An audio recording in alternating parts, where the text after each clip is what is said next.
What's going on, everyone? My name's Boit, and I'm back with some more Age of Mythology Retold action. It's a new patch action. We've got the Champions League qualifiers on today, kicking off at 1400 GMT, so make sure you tune in on this one. This is the ladder game here. In the top of the map, we've got ourselves Hell's Ravage playing as Tsukiyomi, and his opponent today playing as Hades is Deity Firefox. So let's go over some of the changes that we might be experiencing in this game, things that I'm really interested in seeing how we're going to start working out. So for example, you've got the Tsukiyomi player, or Tsukiyomi God, has just got a little touch up, an extra 1% bonus damage on his cavalry per Bushido tier. So all up, if you get to tier 5, you're going to get 5% extra damage. It's really not that much. I really don't think it's that much. But it is something. It's not nothing. And it does mean one thing that I've noticed, actually, before I get into it. One thing that I've noticed is that sometimes in Age of Mythology, people get stuck in a loop of, oh, you do X. You don't do Y because you do X, right? And regardless of whether or not Y is really good as well, X is just the thing you do. And I think with Tsukiyomi, he was quite good, I think, in the last patch. Quite good. But I think a lot of people were doing X instead of doing Y. And maybe a little buff gets other people interested in trying him out. And then those extra people start thinking, oh, well, maybe we could try something different with this god to have some success. There's a lot of different ways to play this this Tsukiyomi god. A lot. And it all kind of revolves around how you use the new moon god power and all the other stuff that comes with that. So I'm excited to see what Hell's Ravage is going to come up with here. On the other side, Hades, Greek. I think a lot of players were saying that Greek was feeling a little bit underwhelming. Win rates sort of reflected this. What do you call it? It's like the feel test. Like, how does the god feel when I'm playing against other gods? It kind of felt like, well, my army is pretty strong, but I was always sort of behind, and I had to play catch up regardless of matchup. It's sort of what it felt like. There wasn't any sort of eco boost to Greek given or anything like that, so you could not need to have that feeling. But there was a couple of really big changes that I think are going to help out a ton for Greek players. For example, the toxotes getting a significant DPS boost, the generalist infantry, so things like hoplite, samurai, etc., having a slight pierce armor reduction means that those toxotes basically got a double buff. So that should mean that Hades is going to be able to enjoy some early game shenanigans, some early game toxotes fun. For whatever reason, whenever I was talking with other sort of top players, they would often say, why are you building toxotes? Just don't build toxotes. They're a bad unit. And I'm like, but I want to build them. They're good. My opponent's building infantry. I should be able to build toxotes. I'm like, no, that doesn't work. You just build peltast and build your own hoplites or Hippaspist, right? And I'm like, okay, well, that's an issue. So yeah, I'm really hoping and excited to see that, see the prospect of potentially some toxotes having some success against infantry, which is what they should be having success against. On the flip side, you know, Tsukiyomi and Japan in general don't have that ranged counter archer. So they don't have a peltast, they don't have a slinger, they don't have a what else is there? The Terma, right? But they do have that shinobi, so that's going to be a nice thing to sort of counteract the whole thing. Anyways, both players advancing to the next stage. We do have the Inari Urkami coming through here for Hell's Ravage, and Athena in as the Minotaur wanders into the main base here. This I think, if you're, does he get a kill? No. If you're really paying attention here as the Tsukiyomi player, you should never take damage from a Minotaur. You should basically be always looking for where the enemy myth units are coming from. Like one thing that I've been we're just gonna have a look. Like I'm basically not casting this game. I'm just chatting. Well, I like this little kill over here from Firefox.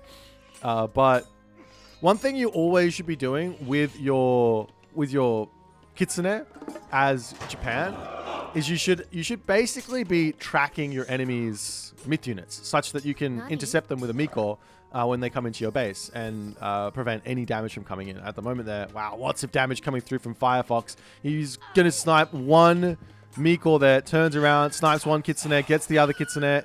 Huge value from Firefox. In the main base here, he's getting himself a stable and an archery range. I like that idea. Makes a lot of sense. However, his opponent is going for stable guardhouse, which I also like. Getting a couple of Bushi in to try and deal with the Minotaur. As, gotta be careful with that Hippias. Will be able to outspeed the Jorogumo, but does not. And gets picked up. Now the question is, where do you throw this? Straight away. You basically, I think this spider lady, the Jorogumo, you want to, whenever you want to throw a unit, generally if it's a pick off, you want to throw it at your feet so that you can get an auto attack off afterwards.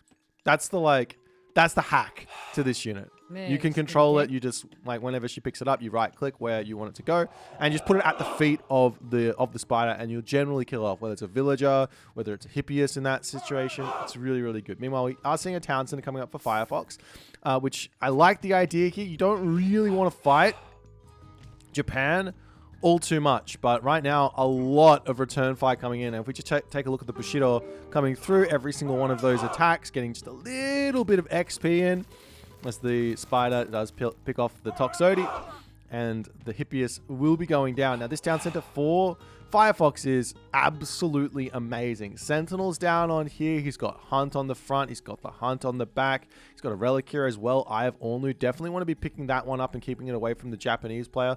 Over here, there's the Ring of Nibelung as well to grab. On the right-hand corner, there is the Zhurang. And in the actual temple already, we've got the Pandora's Box relic there. On the other side, the flip side here, what Hells can do next is he still pumping units? He is still pumping units, so he's a little bit scared of a all-in from this, or a one town center attack from this Hades player, and because he lost his scouts, he's in a little bit of trouble. He spots the town center, and now he has to figure out, ooh, okay, how do I punish this as the Naginata Riders come through? That's going to be one villager kill, two villager kill, three villager kill, potentially. Doesn't get it. But huge, huge raid, and Sentinels forced out here on the main base instead of over on this town center does change things. This town center stops looking so amazing. It's still really good, don't get me wrong, but it stops looking so amazing as we do see a little bit of a raid up onto this side, the Hippias and the Achilles trying to get some value here, but now they get chased down and get erased. Hells is really, really good at this. He's really been getting incredibly strong at this sort of pressure play, like picking off the units that your opponent like throws away, making like you want to think about this as like who's got the speed advantage. If you've got the speed advantage, you want to be putting pressure onto your opponent. If they ever raid you, you want to be chasing them units down and sniping them off and getting value regardless. So if you lose a villager, you pick off units no matter what. And Hells has been getting insanely good at doing this. I've been playing him a bunch, and he's been making my life very, very difficult. But nonetheless, he's still not up to the medium infantry, medium upgrades, the Bushido tier 2, but he is going to be making his way over onto this side, and it looks like Firefox will be noticing this. He doesn't lose anything, but now he's pulling back into the talent center, and yeah, he's got some troubles ahead of him. He's going for the armor. He wants a heroic age. Makes sense. Generally speaking, against Japan, the best plan for the Hades is to get... almost losing. Does he get a villager yet? Nope. The plan for the Hades is generally to get to the heroic age. Reason being is you unlock counter units. So Prodromus for Naginata Riders, Peltas for those Bushi, or for the Yumi archers, Hypaspis for the samurai. Those things are really, really important. That being said, I'm kind of a little bit disappointed we didn't get to see more of a classical fight here from Firefox as the Naginata Riders coming through. He drops down the swampland. There's only 3 units over here, or 2 units that can actually die to the swampland. One of them gets picked off, the other one runs out here, but a huge amount of damage onto the villagers from these raids. as Firefox really struggling, and he loses another one there. Firefox really, really struggling here to deal with what Hell's Ravage is doing to him. As we see the Naginata Riders returning back up onto this spot. The villagers here on the Aurochs, they're very much out in the open. And I mean, Apollo makes some sense because you get the Sunray technology, but no curse means that this pressure is just not going to stop. And he's just getting idle everywhere. 13 idle villagers. Sure, he's up by 4, but 13 idle villagers basically means that Hell's Ravage's economy is simply put better than Firefox's in this moment. He moves over onto the wood, thinking about making some Peltast or some Toxotes here. Or a fortress or something like that wouldn't be a bad idea. As the storehouse getting dropped down, and Hells is leaving here. Now, Hells did go to the heroic age. He has gone up through Hachiman, and I love this. He's got himself only 2 of these gatherers, but he's grabbing himself. Oh no, he cancels it. Okay.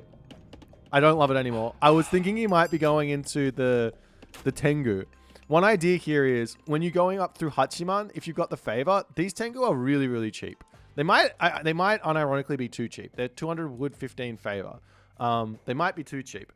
But what you can do is you can bank up the wood that you need to build these Tengu while going to the heroic age, and then you can drop New Moon on the temple. And the moment you hit heroic age, New Moon, and train the Tengu, you can have yourself out. At this moment, 60 favor in the bank there.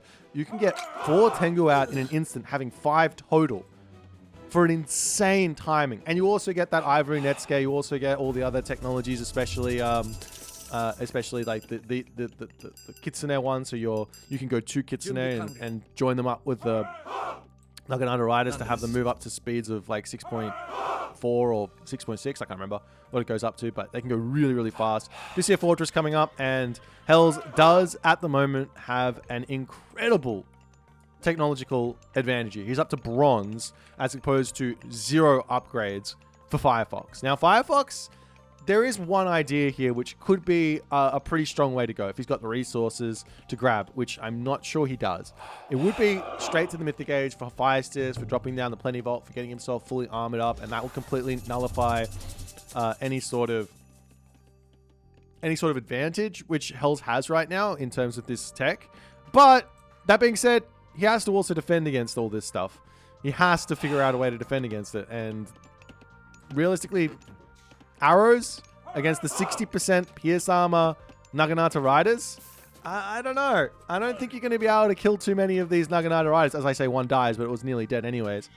But anyways, we'll see what the plan is going to be. And we do actually see heavy stables getting researched. I think this is something we're going to see more and more from specifically Tsukiyomi, but also some of the other gods, is if you're going to go like mass into one unit and you don't have your Bushido in yet, it's probably going to be in your best interest to actually just like tech up, because it's still cheaper, and it's going to allow you to hit those timings a little bit quicker.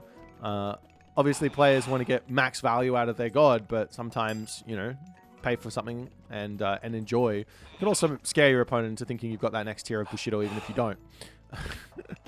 Nonetheless, still a little bit of Aurochs left. We will have to see farms coming up in the main base here, which is never ideal.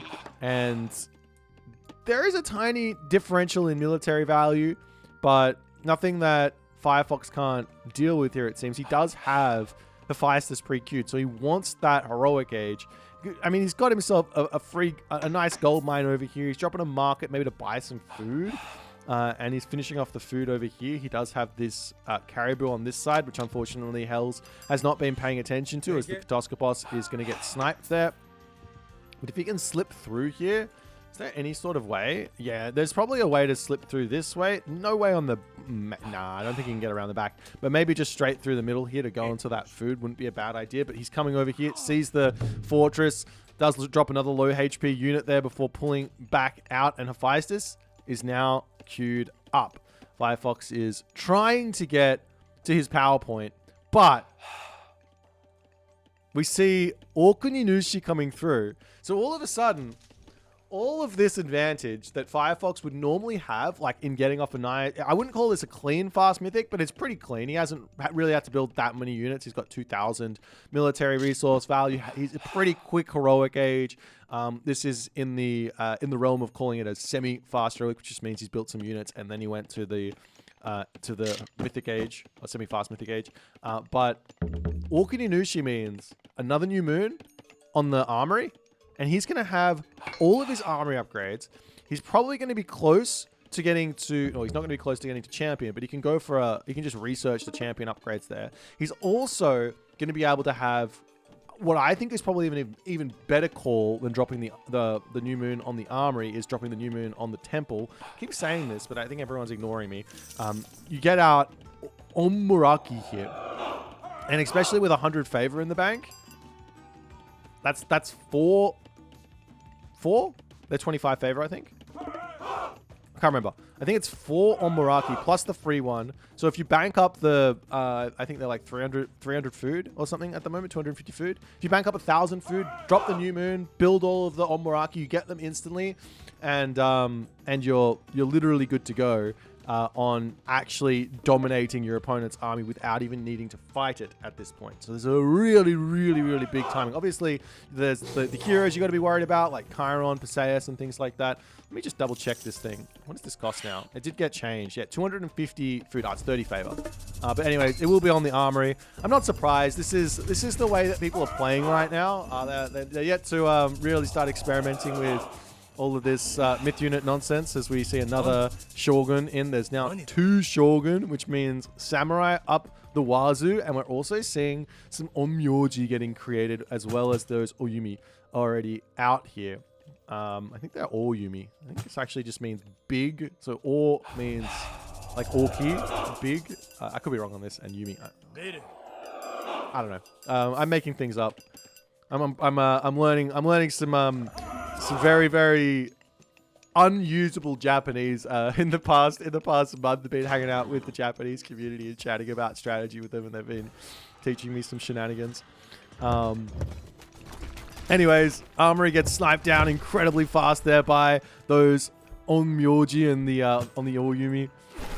As the Omuraki comes in, drops a couple of wretches down there, and we do see the villagers wandering forward here as Hells is ready to break through. You have to also remember he's got another Swampland here as this dropping the Omuraki on the front. You got to micro this bad boy. It's very, very important. As the Onmyoji coming in, town center will end up falling here, and the army comes in. Swampland gets dropped down. Restoration might seem like a good idea here, but it doesn't really help against all of the Kappas. Beyond this, there's such a ridiculous military resource differential at the moment, and Firefox gets wiped here as those Oyumi now going to push in, take down the fortress, especially with the help of the Onmyoji there. All the army dying, the villagers on the gold mine falling, and Firefox will not be able to continue in this game as Hell's Ravage takes the dub with this beautiful sort of one town center raiding all-in strategy here. I do think if Firefox was able to mitigate the damage, I think this is the whole reason he really lost here, was because he wasn't really defending himself and he was trying to tech, and he didn't. He basically just took too much damage on the villagers, and that put him so far behind that it allowed Hells to get done what happened here. It would be interesting to see what would happen if maybe Firefox stayed a little bit longer in the classical age and made, like, I don't know, 10 hoplites or something to just defend against these Naginata riders, or even some walls or some more, like, some tower upgrades, putting some towers over here or something so his villagers can just garrison and not die when the Naginata riders come around. Those types of ideas would have been interesting here, but yeah, congratulations to Hells. Great game here. He's a player to watch out for in the Champions League. I don't think Firefox is participating in today's qualifier, but we will be seeing some Hell's Ravage, so excited to see what he can come up with. He's been playing incredibly aggressive Age Mythology, which is really fun to watch. Lots of one town center ideas, but also like super controlled aggression as well. And yeah, he's been a delight to watch thus far, so I'm excited to check him out. Make sure you guys tune in, and I will see you guys in the next one.